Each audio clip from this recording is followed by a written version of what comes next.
नमस्कार।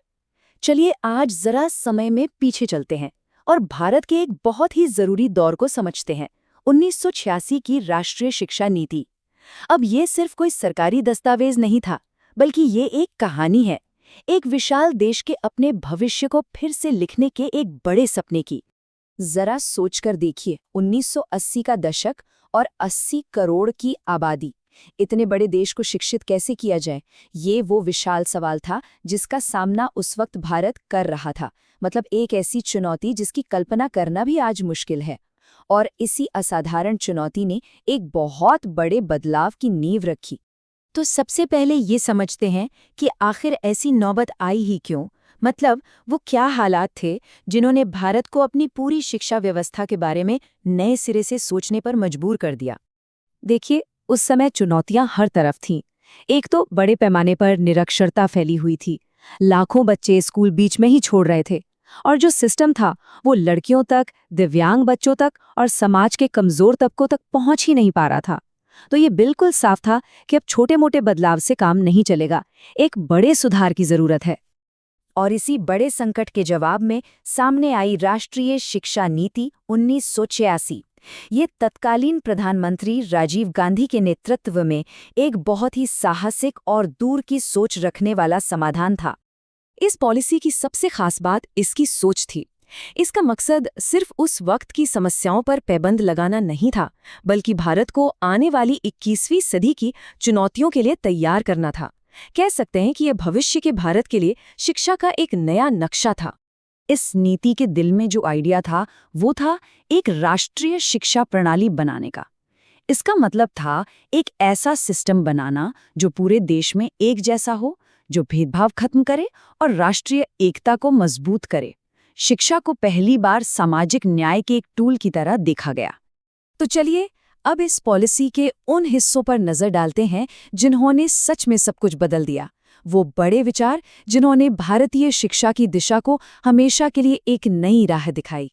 सबसे पहली और सबसे बड़ी चीज थी ये 10+2+3 वाली संरचना। इस एक फॉर्मेट ने पूरे देश में स्कूल से लेकर कॉलेज तक की पढ़ाई का एक स्टैंडर्ड तय कर दिया। मतलब कश्मीर से कन्याकुमारी तक हर छात्र एक ही रास्ते पर आगे बढ़ेगा। ये वो ढांचा था जो आने वाले कई दशकों तक हमारी शिक्षा व्यवस्था की पहचान बना रहा। इस पॉलिसी का एक बहुत बड़ा सपना था सभी के लिए शिक्षा। इसका मतलब ये था कि 14 साल तक का हर बच्चा हर हाल में स्कूल में होना चाहिए। ये भारत के इतिहास में एक बहुत बड़ा कदम था, ताकि कोई भी बच्चा पीछे न छूट जाए। पर इन सबसे भी बढ़कर एक ऐसा बदलाव था जो सच में क्रांतिकारी था।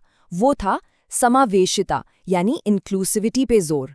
और खास तौर पे दिव्यांग बच्चों के लिए, जिनके बारे में पहली बार एक पूरी पॉलिसी में एक अलग चैप्टर रखा गया।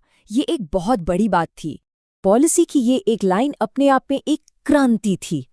इसने दिव्यांगता को दया या चैरिटी का मुद्दा मानने की सोच को बदला और इसे मानवाधिकार का मुद्दा बनाया। ये एक जबरदस्त वैचारिक छलांग थी जिसने आने वाले समय में बनने वाले कानूनों की नींव रखी। और बात यहीं खत्म नहीं हुई।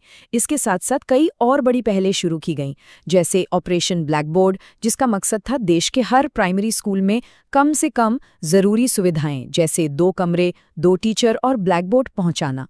गांव के टैलेंटेड बच्चों के लिए नवोदय विद्यालय खोले गए और छोटे बच्चों की शुरुआती देखभाल और शिक्षा यानी ECCE पर भी खास ध्यान दिया गया। अच्छा, तो कागज पर तो ये सब बहुत बढ़िया लग रहा था, है ना? लेकिन किसी भी बड़े प्लान की असली परीक्षा तो तब होती है जब वो जमीन पर उतरता है। तो चलिए देखते हैं कि इस बड़े सपने को हकीकत बनाने में क्या-क्या चुनौतियां सामने आईं। और देखिए, सपने वाकई बहुत बड़े थे। लक्ष्य बिल्कुल साफ थे। हर बच्चे को स्कूल में लाना और उसकी शुरुआती पढ़ाई पूरी करवाना, चाहे वो लड़का हो या लड़की, किसी भी जाति या धर्म का हो, सबको बराबर मौके देना। और साथ ही टीचर ट्रेनिंग और सिलेबस में सुधार करके पढ़ाई की क्वालिटी को बेहतर बनाना। तो नतीजा क्या निकला? कहानी में दोनों पहलू थे। एक तरफ दिव्यांगों के अधिकारों को पहली बार पहचान मिली और लोगों की सोच में एक जरूरी बदलाव आया। लेकिन दूसरी तरफ जमीनी हकीकत बहुत मुश्किल थी। एक तो पैसा कम पड़ रहा था, दूसरा सरकारी कामकाज की रफ्तार बहुत धीमी थी और शहरों और गांवों के बीच शिक्षा का जो अंतर था वो एक बड़ी रुकावट बनकर खड़ा था। तो यहाँ एक बड़ा सवाल उठता है, अगर इतनी दिक्कतें थीं तो क्या ये पॉलिसी फेल हो गई? नहीं, बिल्कुल नहीं। इन तमाम चुनौतियों के बावजूद 1986 की इस नीति ने एक बहुत गहरी और स्थायी विरासत छोड़ी है। देखिए, इसकी असली कामयाबी आंकड़ों में नहीं बल्कि सोच बदलने में थी। इसने पूरे देश में शिक्षा को देखने का नजरिया ही बदल दिया। शिक्षा अब कोई दान या एहसान नहीं बल्कि एक अधिकार है, ये सोच यहीं से मजबूत हुई। और इसका असर देखिए, ये जो टाइमलाइन है ये साफ दिखाती है कि कैसे 1986 की पॉलिसी एक नींव बनी जिस पर आगे चलकर बड़े बड़े कानून खड़े हुए।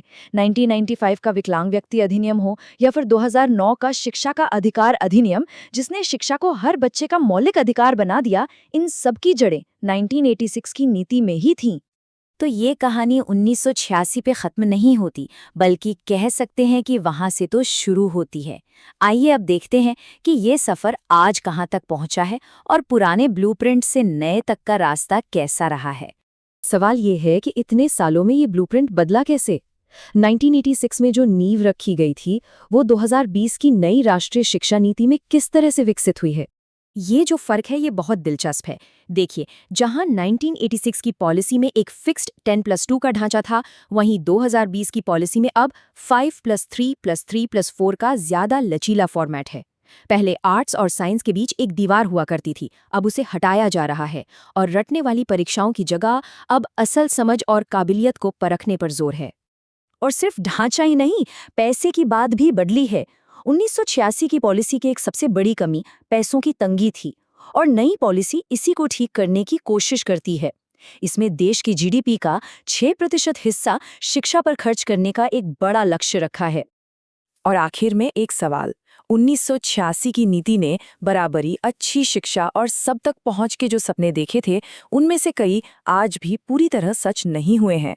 तो जैसे जैसे भारत एक नए ब्लूप्रिंट के साथ आगे बढ़ रहा है, ये सोचना बहुत ज़रूरी है कि उस पुराने मूल डिज़ाइन के वो कौन से अधूरे हिस्से हैं जिन पर आज भी हमारा ध्यान जाना चाहिए।